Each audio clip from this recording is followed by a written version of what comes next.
Hello नमस्कार साथियों, आप सभी का स्टडी अलर्ट के डिजिटल प्लेटफॉर्म पे हार्दिक स्वागत और अभिनंदन है। आशा उम्मीद करता हूं कि आप सभी की जेल प्रेरी की आपकी जो तैयारी है वो एकदम अच्छी और शानदार चल रही है। आप सभी को थंबनेल देखकर पता चल गया कि आज की जो हमारी क्लास है ये जेल प्रेरी भर्ती को लेकर होने वाली है। और आपका जो जेल प्रेरी का एग्जाम है ये अप्रैल महीने के अंदर आपका होने वाला है। और अभी आपके पास काफी कम दिन शेष है, इसलिए मैं आपके बीच में इंपॉर्टेंट क्लास लेकर आ गया हूँ। देखो विद्यार्थियों, मैं क्लास शुरू करने से पहले आपको इंपॉर्टेंट बात बताता हूँ। इस क्लास की विशेषता ये बताता हूँ। इस क्लास में मैं आपको जो आपकी पेपर में जितने भी सब्जेक्ट आएंगे वो सारी करवाऊंगा। जैसे Rajasthan GK, India GK, reasoning और मैथ, ये सभी सब्जेक्ट आइए मैं आपको करवाने वाला हूँ। जैसा आपका पेपर आएगा वैसा का वैसा मॉडल पेपर मैं आपके बीच में लेकर आया हूँ। ठीक है, उसी टाइप के क्वेश्चन मैं आपके बीच में लेकर आया हूँ और उतनी क्वेश्चन मैं आपके बीच में लेकर आया हूँ। तो एक बार वीडियो को एकदम अच्छे से देख लेना, ये क्लास आपके लिए इंपॉर्टेंट है। एक ही क्वेश्चन आपके लिए इंपॉर्टेंट है। देखो सबसे पहले हम क्या करेंगे, राजस्थान जीके से स्टार्ट करेंगे। सबसे पहले हम राजस्थान जीके करेंगे, फिर हम इंडिया जीके करेंगे, फिर हम रीजनिंग के क्वेश्चन है ये देखने वाले हैं। तो क्लास लगभग आपकी आधे घंटे प्लस होगी। एकदम अच्छे से क्लास को देखना है।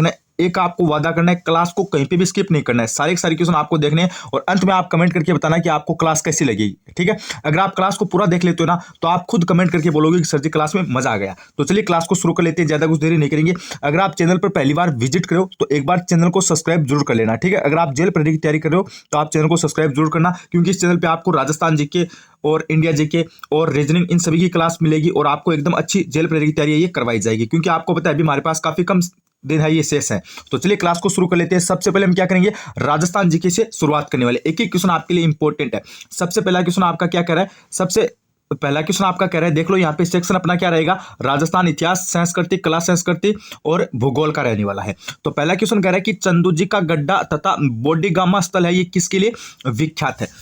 एक बात बताता हूं मैं आपको, मैं आपके जिस लेवल के क्वेश्चन लेकर आया हूं उसी लेवल के क्वेश्चन आपको देखने को मिलेंगे। इससे ज्यादा आपको हार्ड नहीं पूछा जाएगा। एक बात आप ये ध्यान रखना, इससे ज्यादा हार्ड नहीं पूछा जाएगा, इससे इजी पूछा जाएगा। ये बात आपको ध्यान रखनी है। ये जो मैं आपको लेवल करवा रहा हूं ना, इससे ऊपर नहीं जाएगा, इससे नीचे ही रहेगा। तो पहला प्रश्न है कि चंदूजी का गड्ढा तथा बोडीगामा स्थल है ये किसके लिए विख्यात है। कुंदन कला के लिए है, या फिर तीर कमान निर्माण के लिए है, या फिर जादम छपाई के लिए है, या फिर मीनाकारी के लिए है। तो ये आपका हो जाएगा किसके लिए, ये आपका हो जाएगा तीर कमान निर्माण के लिए हो जाएगा। किसके लिए हो जाएगा, तीर कमान निर्माण के लिए हो जाएगा। चलिए अगला क्वेश्चन देखिए, ये मैं आपको ओल्ड पेपर करवा रहा हूं। इसी टाइप की क्वेश्चन आपको पता है आपके एग्जाम में आने वाले हैं, इसी टाइप का पेपर आपका आएगा। अगला प्रश्न आपका क्या कह रहा है, अगला प्रश्न कह रहा है कि खारा औद्योगिक क्षेत्र किस जिले में स्थित है। ये भी एक अच्छा आपका इंपॉर्टेंट क्वेश्चन है। अगला प्रश्न क्या करें कि खारा औद्योगिक क्षेत्र है ये किस जिले में स्थित है। देखो जोधपुर, बीकानेर, जयपुर, अलवर। तो इसमें आपका विकल्प नंबर 1 है ना, ये राइट हो जाएगा, यानी जोधपुर के अंदर है। खारा औद्योगिक क्षेत्र कहां पर है, जोधपुर के अंदर। जोधपुर के कौन से क्षेत्र में है, फलोदी में है। और वर्तमान में आपको पता है फलोदी एक नया जिला भी बन गया है। तो यहाँ पे आपका कौन सा हो जाएगा, ऑप्शन नंबर 1 हो जाएगा। अगर आपको जोधपुर ऑप्शन में नहीं दिया जाएगा तो आपको ऑप्शन देखने को यहाँ पे फलोदी मिलेगा। अगर जोधपुर ऑप्शन में मिले तो जोधपुर कर देना, अगर फलोदी मिले तो फलोदी कर देना। चलो अगला प्रश्न देखो। उसके बाद विद्यार्थियों आपका अगला प्रश्न क्या पूछा जा रहा है कि निम्न में से कौन वर्तमान में राजस्थान राज्य, ये आपका थोड़ा सा करंट का क्वेश्चन है तो मैं ये स्किप कर रहा हूं। ठीक है, करंट का क्वेश्चन है इसलिए मैं स्किप कर रहा हूं। ये प्रश्न देखो भाई, अगला थोड़ा सा इंपॉर्टेंट क्वेश्चन आपका राजस्थान जी के से, ये देख लो। ये प्रश्न आपका शानदार है भाई। प्रश्न क्या कह रहा है कि संत मावजी का जन्म स्थल कौन सा है। तो जैसे आपको 4 विकल्प दे रखे हैं, चित्तौड़गढ़, कोटा, डूंगरपुर और उदयपुर। तो इसमें आपका क्या हो जाएगा, इसमें आपका विकल्प नंबर 3 है ना, ये राइट हो जाएगा। यानी संत मावजी का जो जन्म है ये कहां पर हुआ था, डूंगरपुर जिले के अंदर हुआ था। एक बात आपको ये भी ध्यान रखनी है, आपको पता है आदिवासियों का कुंभ कहा जाने वाला बणेश्वर मेला है ना, ये भी आपका डूंगरपुर के अंदर लगता है। और बणेश्वर धाम की, अगर आपको एग्जाम में पूछ लिया जाए कि बणेश्वर धाम की स्थापना किसने की, तो आप बताएंगे संत मावजी ने। और बणेश्वर धाम से रिलेटेड एक क्वेश्चन आपको एग्जाम में कंफर्म पूछ लिया जाएगा। हाल ही में रीट का एग्जाम हुआ था, वहां पर भी क्वेश्चन आया था, तो आपके एग्जाम में भी आ सकता है। थोड़ा सा इंपॉर्टेंट आप कर सकते हो। अगला प्रश्न देखो। उसके बाद विद्यार्थियों अगला प्रश्न ये देखो, आपका क्या करा है, ऐतिहासिक स्थल, एक सेकेंड, हाँ प्रश्न क्या कह रहा है, ऐतिहासिक स्थल बिजोलिया किस जिले में स्थित है।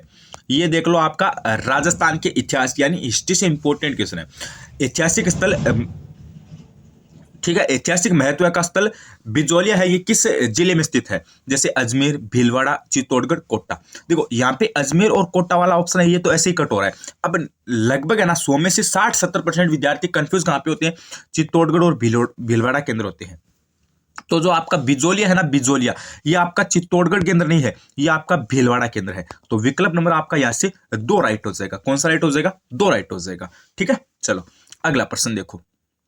उसके बाद अगला प्रश्न आपसे क्या पूछा जा रहा है, राजस्थान लोक सेवा आयोग के राजस्थान लोक सेवा आयोग आपको पता है कहां पर है भाई?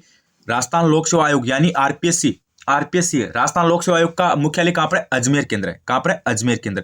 राजस्थान लोक सेवा आयोग अजमेर के वर्तमान अध्यक्ष कौन है? ये देखो आपको पता है ओल्ड पेपर है, ये 2018-19 का है, तो यहाँ पे ऑप्शन आपके मेंशन नहीं है, लेकिन अगर आपको अभी एग्जाम में पूछ लिया जाए कि राजस्थान लोक सेवा आयोग अजमेर यानी आरपीएससी के वर्तमान अध्यक्ष कौन है, तो आप क्या बताओगे? कैलाश चंद मीणा है। कौन है वर्तमान आपके अध्यक्ष? कौन हो जाएंगे? कैलाश चंद मीणा हो जाएंगे। ठीक है, ये बात आपको ध्यान रखनी है। और एक बात आप ये भी ध्यान रखना, प्रथम आपके कौन थे? प्रथम आपके अध्यक्ष कौन थे आरपीएससी के? तो आपके क्या हो जाएंगे? एस के घोष हो जाएंगे। ये भी बात आपको ध्यान रखनी है। ऐसा भी क्वेश्चन आपको एग्जाम में पूछा जा सकता है कि जो आरपीएससी है यानी राजस्थान लोक सेवा आयोग है, इसका मुख्यालय ये कहां पर है? तो आप बता देना अजमेर के अंदर। और वर्तमान में आपके इनके अध्यक्ष कौन हो जाएंगे? कैलाश चंद मीणा। अगला प्रश्न देखो, उसके बाद अगला प्रश्न आपसे क्या पूछा जा रहा है? मत्स्य संघ की राजधानी क्या थी?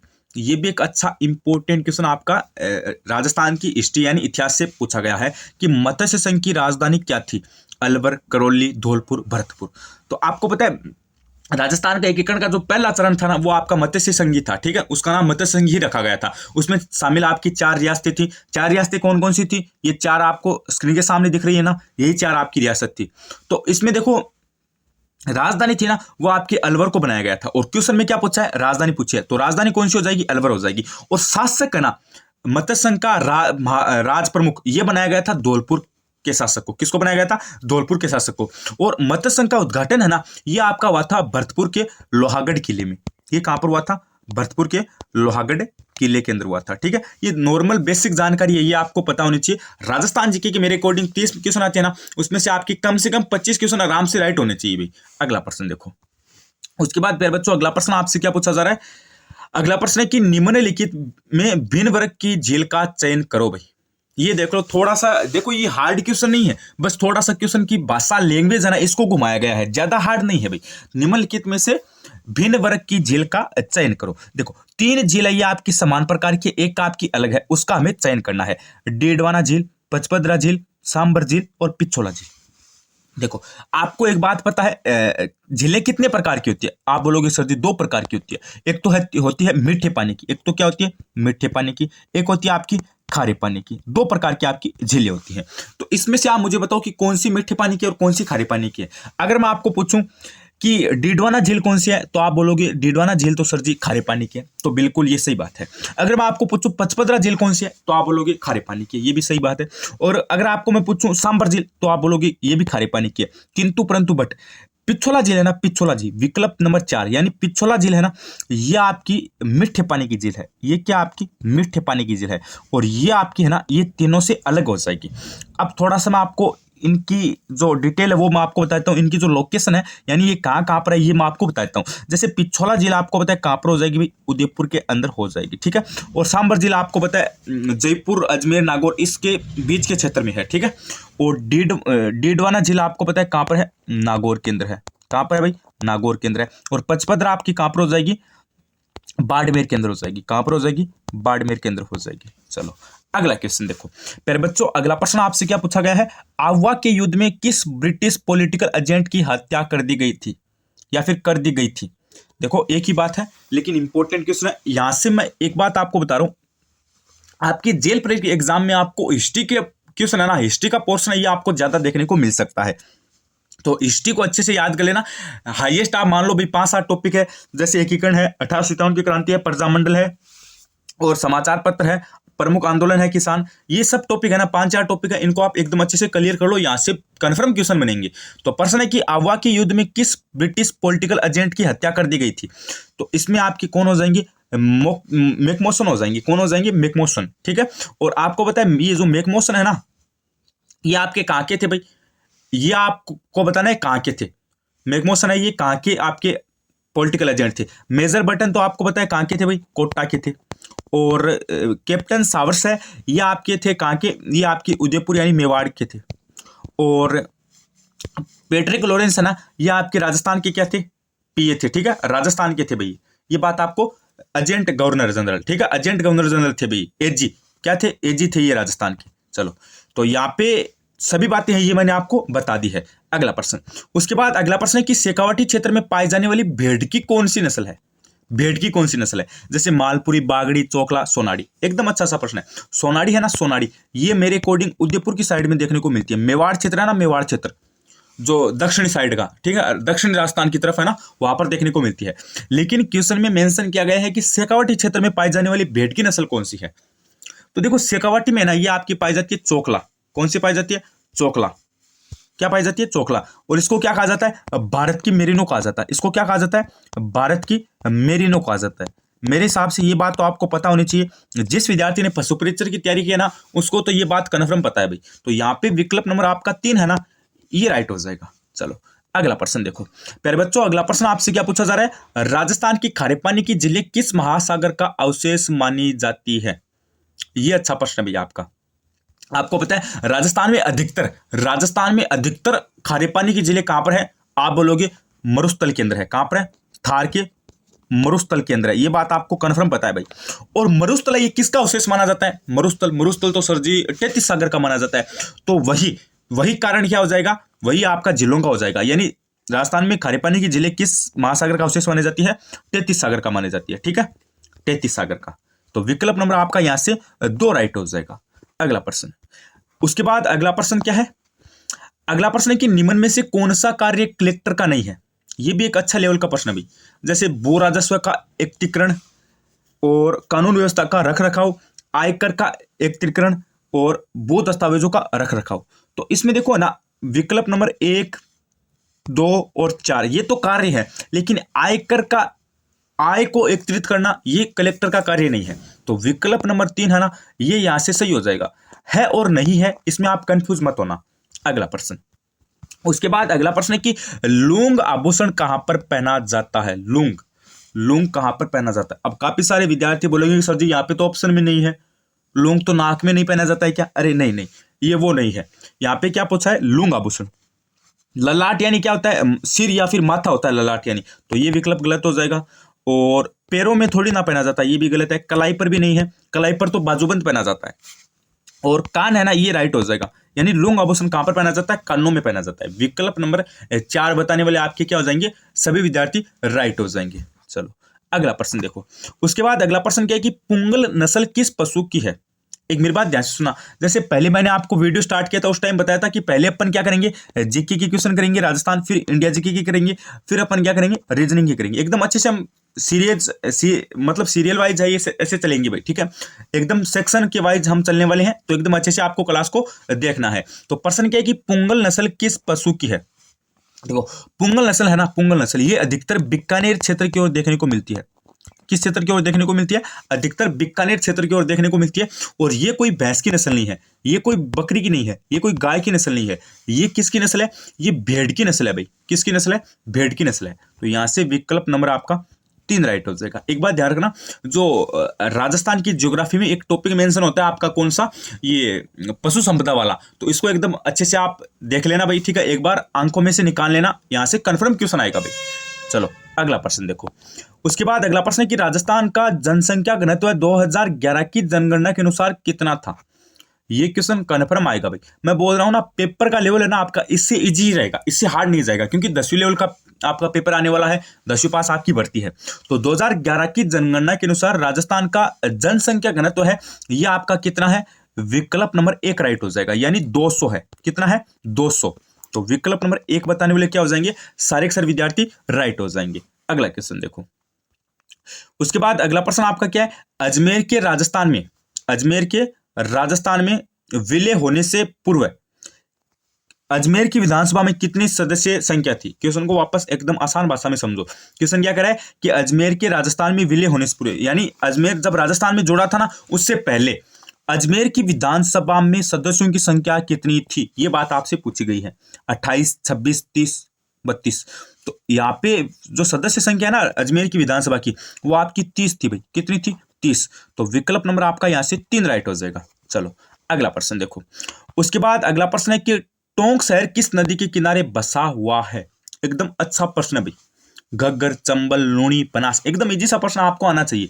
टोंक शहर है ना, टोंक, ये आपका बनास नदी के किनारे बसा हुआ है। और आपको पता है आपका एक कौन सा आता है बांध? बिसलपुर बांध। वो भी आपका कहां पर है? टोंक के अंदर है। कंक्रीट का बना हुआ बांध है वो टोंक के अंदर, और वो भी आपका कौन सी नदी के किनारे है, वो भी आपका बनास नदी के किनारे ही है।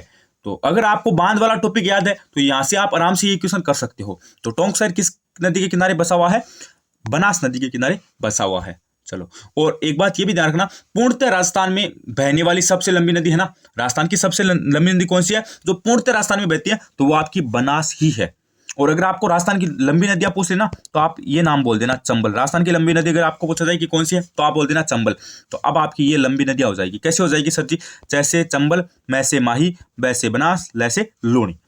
ऐसे आपको ट्रिक के माध्यम से याद करना है। अगला प्रश्न, उसके बाद प्यारे बच्चों अगला प्रश्न क्या है, ये मैं स्किप कर रहा हूं क्योंकि इसमें कंफ्यूजन है मेरे। ये प्रश्न देखो भाई, इक्की आंदोलन का प्रारंभिक नेतृत्व किसने किया था? ये एक अच्छा प्रश्न है भाई, इक्की आंदोलन का प्रारंभिक नेतृत्व ये किसने किया था? ये प्रश्न आपको बताना है भाई कमेंट करके, इसका आंसर कमेंट करके बताना है। अब इक्की आंदोलन के प्रणेता है ना, वो तो आपके मोतीलाल तेजावत को कहा जाता है, लेकिन प्रश्न पूछा है कि इक्की आंदोलन का प्रारंभिक नेतृत्व किसने किया। मैं भी देखूं आपकी तैयारी कैसी है भाई, जैसे नानक भील, मोतीलाल तेजावत, भोगीलाल पांड्या, गोविंद गिरी। तो आपको इसका आंसर कमेंट करके सभी विद्यार्थियों को ईमानदारी से बताना है भाई। अगला प्रश्न, उसके बाद अगला प्रश्न है, हाँ, मदन प्राजे पार्श्व ये किस स्वतंत्रता सेनानी की कृतियां है? तो ये सभी आपकी किसकी है भाई? अर्जुन लाल शेट्टी की है भाई। मदन प्राजे पार्श्व ये सभी जो आपकी रचना है ना, ये आपकी अर्जुन लाल शेट्टी की है। विकल्प नंबर 1 राइट हो जाएगा। अगला प्रश्न, उसके बाद अगला प्रश्न क्या है, वृक्षों के संरक्षण से संबंधित कौन सा मेला लगता है? ये देख लो, कला संस्कृति, राजस्थान के आर्ट और कल्चर से इंपॉर्टेंट क्वेश्चन आपसे पूछा गया है। तो वृक्षों के संरक्षण से संबंधित आपको पता है कौन सा मेला लगता है? खेजड़ले का मेला लगता है। कौन सा लगता है? खेजड़ले का मेला।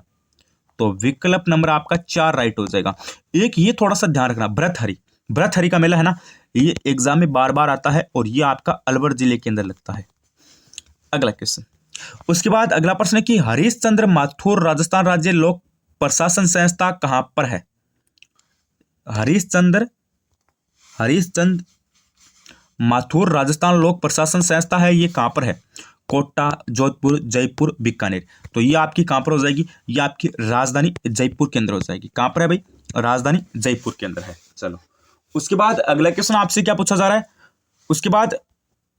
उसके बाद आपका अगला प्रश्न क्या पूछा गया है कि कौन से पर्व के मौके पर ढूंढ बांटा जाता है? ये अच्छा प्रश्न भी, ये आपको आराम से आना चाहिए, एकदम इजी लेवल का प्रश्न है कि कौन से पर्व के मौके पर ढूंढ बांटा जाता है। तो देखो, ढूंढ है ना, ये होली पर बांटा जाता है। ठीक है, होली पर बांटा जाता है और मेरे अकॉर्डिंग बच्चों के जन्म पर बांटा जाता है। अगला क्वेश्चन, उसके बाद अगला प्रश्न है कि राजस्थान उच्च न्यायालय की खंडपीठ की स्थापना कब की गई? तो ये आपका है ना आंसर, वापस कब की गई थी? तो इसका आंसर हो जाएगा 31 जनवरी 1977 को। अब काफी जगह आपको 30 जनवरी भी देखने को मिल सकता है, लेकिन दोनों ऑप्शन एक साथ में मेंशन नहीं होंगे, अलग अलग होंगे। तो 30 जनवरी आए तो 30 जनवरी कर देना, 31 जनवरी आए तो 31 जनवरी कर देना। चलो, अगला क्वेश्चन, उसके बाद अगला प्रश्न आपसे क्या पूछा गया, परिणामी संप्रदाय के उपदेश किस ग्रंथ में संग्रहित है? वेरी वेरी इंपॉर्टेंट क्वेश्चन आपसे पूछा गया है, परिणामी संप्रदाय के उपदेश किस ग्रंथ में संग्रहित है? तो ये आपके हो जाएंगे कुजलम स्वरूप में। किस में हो जाएंगे? कुजलम स्वरूप में हो जाएंगे। विकल्प नंबर 1 बताने वाले क्या हो जाएंगे? सारे के सारे विद्यार्थी राइट हो जाएंगे। चलिए, अब हमने क्या किया, जैसे राजस्थान जी की क्या आपको पता है एग्जाम में आपकी 30 क्वेश्चन आएंगे, वो तो क्वेश्चन हमने देख लिए हैं, मतलब उस टाइप की क्वेश्चन है मॉडल पेपर में, वो हमने देख लिए हैं। अब हम क्या करेंगे, इंडिया जी के आपके क्वेश्चन आएंगे, वो देखेंगे सिलेबस के अकॉर्डिंग। चलो, अब हम इंडिया जी के में ना आपके साइंस के क्वेश्चन भी आएंगे और उसमें करंट भी आएंगे, मतलब जो आपका जनरल नॉलेज है ना इंडिया जीके वाला, उसमें आपके साइंस के क्वेश्चन भी मेंशन किए गए हैं, तो मैंने भी मेंशन किए हैं उसी हिसाब से, तो आप एकदम अच्छे से देखना भाई। अब हम क्या करेंगे, इंडिया जीके के क्वेश्चन यहाँ पे देखने वाले हैं। चलो देखो भाई, अब आपको यहाँ पे देखने को मिल गया है ना सामान्य ज्ञान, सामान्य विज्ञान और समसामयिकी, यानी सामान्य ज्ञान आपका जनरल नॉलेज और सामान्य जनरल साइंस विज्ञान और करंट, ये आपको अब देखने को मिलेगा सेक्शन सेकंड में। इसमें फर्स्ट क्वेश्चन आपका क्या कह रहा है कि केंद्र शासित प्रदेश लक्षद्वीप के न्यायिक क्षेत्र का कार्य कौन सा उच्च न्यायालय करता है? ये भी देख लो, आपका इंडिया जीके से इंपॉर्टेंट क्वेश्चन है भाई। जैसा आपका पेपर आएगा ना उसी हिसाब से मैंने मॉडल पेपर बनाया है। तो केंद्र शासित प्रदेश लक्षद्वीप के न्यायिक क्षेत्र का कार्य कौन सा उच्च न्यायालय करता है? तो इसमें देखो, मुंबई, केरल, कलकत्ता, तमिलनाडु, 4 विकल्प आपको दिए गए हैं। तो इसमें विकल्प नंबर 2 है ना, ये आपका राइट हो जाएगा, यानी केरल करता है। लक्षद्वीप के न्यायिक क्षेत्र का कार्य कौन सा उच्च न्यायालय करता है? केरल करता है। चलो, अगला प्रश्न आपका साइंस से रिलेटेड है भाई। अगला प्रश्न आपको पता है, आपके जो सिलेबस है ना जेल प्रेरी का, उसमें साफ साफ टॉपिक मेंशन किया गया है धातु और अधातु, वहां से क्वेश्चन इंपॉर्टेंट है। प्रश्न क्या कर रहा है कि निम्नलिखित में से कौन सा तत्व अधातु है, जैसे आपके सल्फर, लिथियम, सोडियम या फिर आयरन। तो देखो आपको पता है सल्फर है ना, सल्फर सल्फर ये आपका क्या है, ये आपका है अधातु, और बाकी लिथियम, सोडियम और आयरन ये तीनों ही क्या हो जाएंगी, ये तीनों ही आपकी धातु हो जाएगी, धातुएं हो जाएंगी। और सल्फर है ना, ये आपकी अधातु है, अधातु। चलो धातुएं और अधातुएं, इनमें एकदम इजी सा क्वेश्चन आएगा, कोई हार्ड नहीं आएगा, बस आपको बताना है कि कौन सी धातु और कौन सी अधातु है, इनके नाम याद कर लेना आप। अगला क्वेश्चन देखो, उसके बाद अगला प्रश्न क्या है कि डेन्यूब नदी किस महाद्वीप की नदी है। ये एक अच्छा क्वेश्चन है अभी, डेन्यूब नदी किस महाद्वीप की नदी है। ये आपका वर्ल्ड जियोग्राफी यानी विश्व की भूगोल, विश्व का जो सामान्य ज्ञान जीके है ना, जनरल नॉलेज, वहां से क्वेश्चन पूछा गया है। डेन्यूब नदी किस महाद्वीप की नदी है, ऑस्ट्रेलिया, यूरोप, अफ्रीका, उत्तरी अमेरिका। तो ये आपकी हो जाएगी यूरोप की। ये किसकी नदी है भाई, ये यूरोप की नदी है। अगला क्वेश्चन, उसके बाद मेरे बच्चों अगला प्रश्न क्या है, पादपों में जाइलम उत्तक किसके लिए उत्तरदायी है। ये देख लो वापस आपका किसका क्वेश्चन आ गया है, साइंस का क्वेश्चन आ गया है। एक सेकेंड, क्वेश्चन क्या कर रहा है कि पादपों में जाइलम उत्तक है, ये किसके लिए उत्तरदायी होता है। भोजन के वहन के लिए होता है, जल के वहन के लिए होता है, या फिर अम्लों के वहन के लिए होता है, या फिर ऑक्सीजन के वहन के लिए होता है। तो जाइलम उत्तक है ना, जाइलम, ये आपका पादपों में किसके लिए उत्तरदायी होता है, ये जल के वहन के लिए होता है। किसके लिए होता है, जल के वहन यानी जल के लिए उत्तरदायी होता है। तो यहाँ पे विकल्प नंबर 2 है ना, ये राइट हो जाएगा। अगला क्वेश्चन, उसके बाद प्यारे बच्चों अगला प्रश्न क्या है, निम्न में से कौन भारत के मुख्य निर्वाचन आयुक्त नहीं रहे हैं।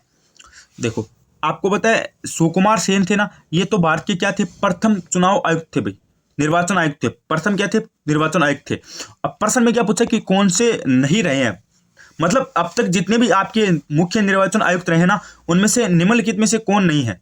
तो देखो सुकुमार सेन तो आपको पता है प्रथम थे, तो ये तो आपके चुनाव आयुक्त रहे हैं, और TN शेषन है ये भी रहे हैं, और डॉक्टर नगेंद्र सिंह है ये भी रहे हैं। यानी फर्स्ट आपके 3 नाम है ना, तीनों ही नाम आपके ये तो तीनों है रहे थे, लेकिन हीरालाल जे कानिया ये आपके नहीं रहे थे। तो विकल्प नंबर आपका 4 है ना, ये राइट हो जाएगा।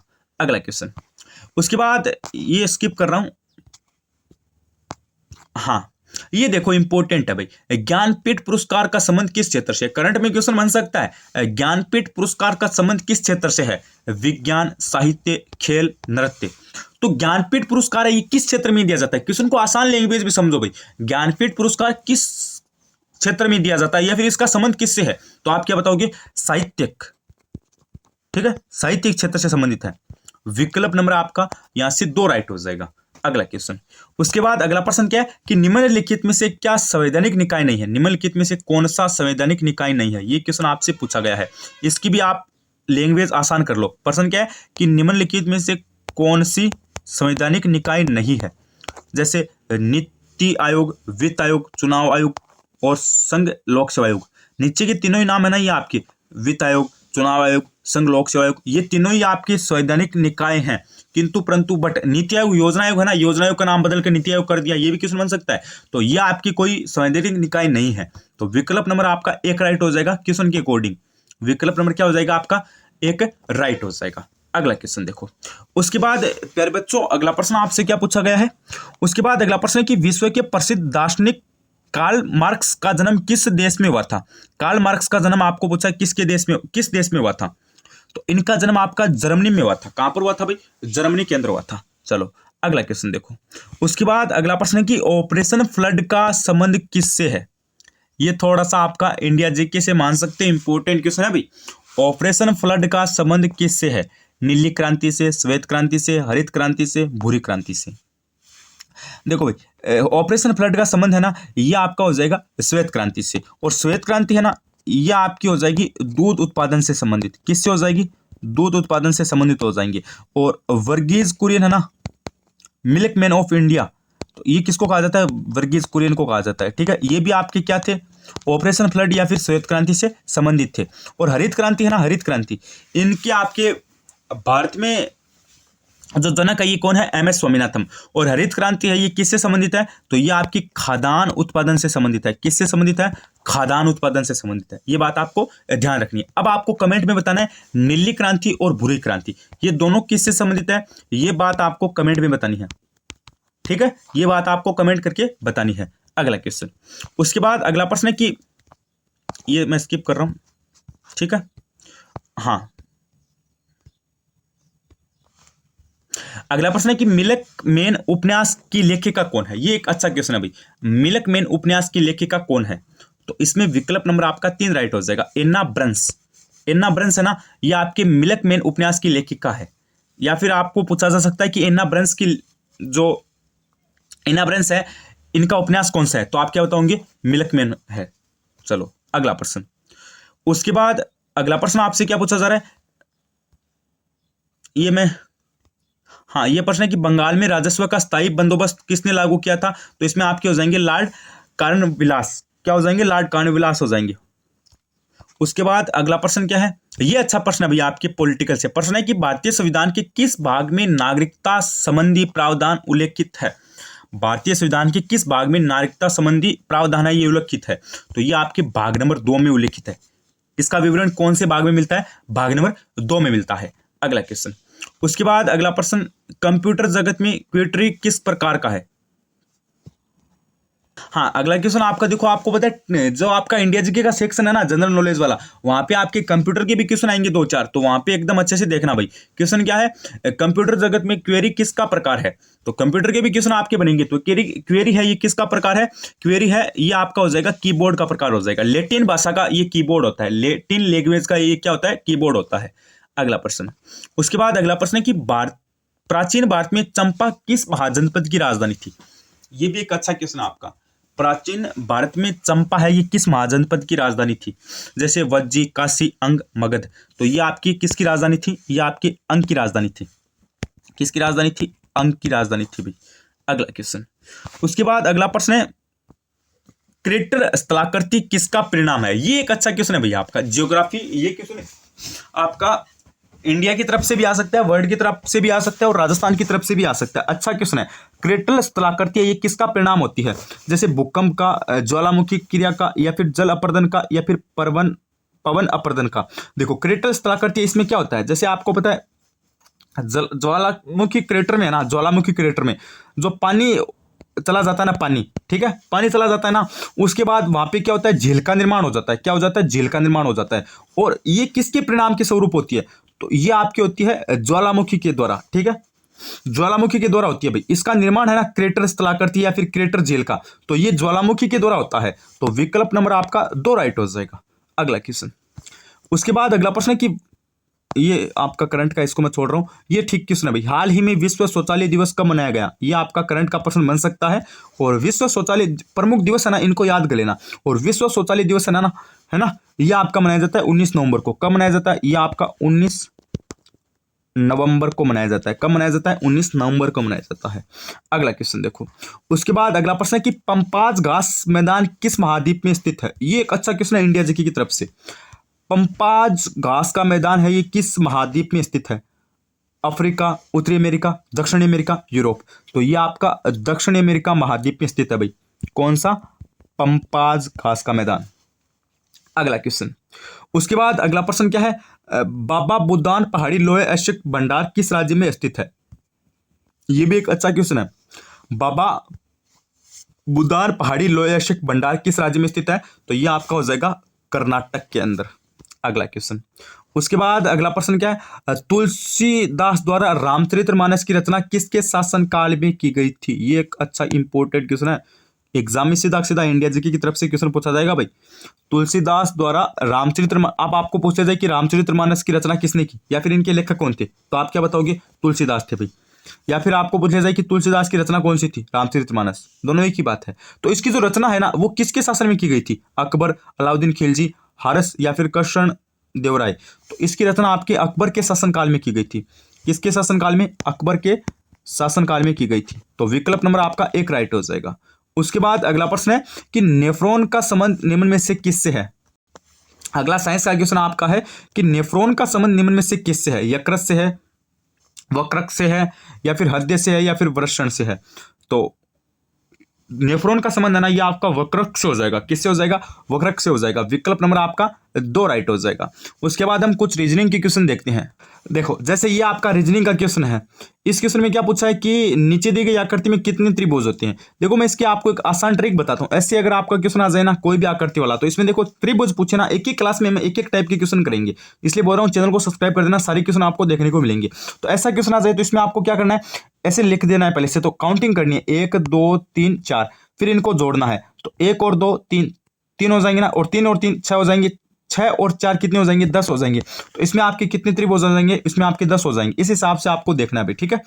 उसके बाद देखो भाई आपके किस टाइप के क्वेश्चन आते हैं, जैसे आपको ये सेट करने वाले आते हैं। जैसे एक ये क्वेश्चन है ना, इसको देखो आप, देखो जैसे निम्नलिखित में क्रम तर्क संगत का क्रम में व्यवस्थित करो। देखो भाई आपको पता है इसमें क्या होगा, हाँ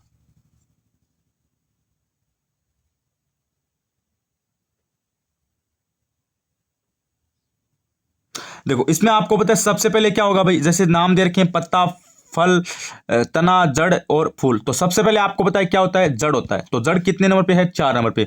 तो 4 कितने में है, ये देखो 3 में है, लेकिन विकल्प नंबर 2 है, इसमें नहीं है, तो ये कट हो जाएगा। फिर देखो आपका क्या होता है, तना होता है। फिर क्या होता है, तना होता है। फिर आपका 3 आएगा, और 3 कौन से में है, 3 आपका 1 और 4 में है। फिर आपको पता है कौन सा होता है, फिर आपका होता है भाई पत्ता। फिर क्या होता है, पत्ता। तो फिर पत्ता होगा, तो फिर आपका क्या हो जाएगा, पत्ता, ये दोनों में आ रहा है। फिर आपका होता है क्या, फिर होता है आपका फूल। फिर होता है आपका फूल। फिर क्या होता है, फूल होता है। तो इसमें तो पहले क्या दे रखा है, इसमें तो फल दे रखा है, तो ये गलत हो जाएगा। फिर आपका क्या होता है, फूल। और फिर आपका क्या होता है, आपका फल। तो इसमें विकल्प नंबर 1 हो जाएगा। यानी पहले आपका जड़ होगा, पहले जड़ होगी, फिर तना होगा, फिर उस पर पत्ता आएगा, फिर उस पर फूल खिलेगा, फिर आपका फल निकलेगा, ठीक है। तो इस हिसाब से आपका ये सही क्रम होगा। तो विकल्प नंबर आपका 1 राइट हो जाएगा, ठीक है। चलो उसके बाद इस टाइप के क्वेश्चन आपके ऐसे पूछे जाते हैं, तो मैंने लगभग बता दिया। अब जैसे ये क्वेश्चन पूछा आपका, जैसे वेन आरेख संबंधित है ना, उससे पूछा। अब प्रश्न क्या है, इसको पढ़ो भाई। निम्नलिखित आरेख में व्रत है वो शिक्षित का है। ये जो आपका व्रत है ये किसका, ये शिक्षित का है। और त्रिभुज है ये आपका बेरोजगार का है। ये त्रिभुज क्या है, बेरोजगार का है। और वर्ग है ये ग्रामीण का प्रतिनिधित्व करता है। तो कुल शिक्षित बेरोजगार है, जो शहरी है वो कौन, कितने हैं। अब क्वेश्चन को घुमाया गया है, यानी हमें ये बताना है कि कितने शिक्षित है, बेरोजगार है, वो शहरी है। अब ग्रामीण वाला तो कट हो जाएगा। मतलब क्या पूछा है कि ऐसी संख्या हमें बतानी है जो शिक्षित भी है और बेरोजगार भी है, किंतु वो ग्रामीण नहीं होनी चाहिए। ग्रामीण नहीं होनी है तो मतलब क्या होनी चाहिए, शिक्षित होनी चाहिए। तो इसमें देखो 12 है ना, 12 विकल्प नंबर आपका क्या है यहाँ पे 4, यानी 12 ऐसे हैं आपके जो, एक सेकेंड, 12 ऐसे हैं जो आपके शिक्षित भी हैं और बेरोजगार भी हैं, किंतु वो क्या है, वो शहरी है, ग्रामीण नहीं है। तो इसमें क्या हो जाएंगे, ऐसे कितने हैं भाई, ये देख लो 12। ये शिक्षित भी है, बेरोजगार भी है और शहरी भी है, लेकिन ये ग्रामीण नहीं है। तो ये पूछा था हमने, और ये हमें क्वेश्चन में पूछा था कि ऐसी संख्या, ऐसे कितने हैं जो शिक्षित है और बेरोजगार भी है और वो क्या है, शहरी है। शहरी की जगह आपको ये भी बोला जा सकता था कि वो ग्रामीण नहीं होने चाहिए। तो एक ही बात है। तो ऐसे कितने हो जाएंगे, ऐसे 12 हो जाएंगे। तो इस टाइप के क्वेश्चन भी आपको एग्जाम में देखने को मिल सकते हैं, ठीक है। जैसे ऐसे क्वेश्चन आपको एग्जाम में आ सकते हैं भाई। चलो तो लगभग मैंने क्वेश्चन आपको करवाए हैं। तो अब आपको ये बताइए कि आपको क्लास कैसी लगी।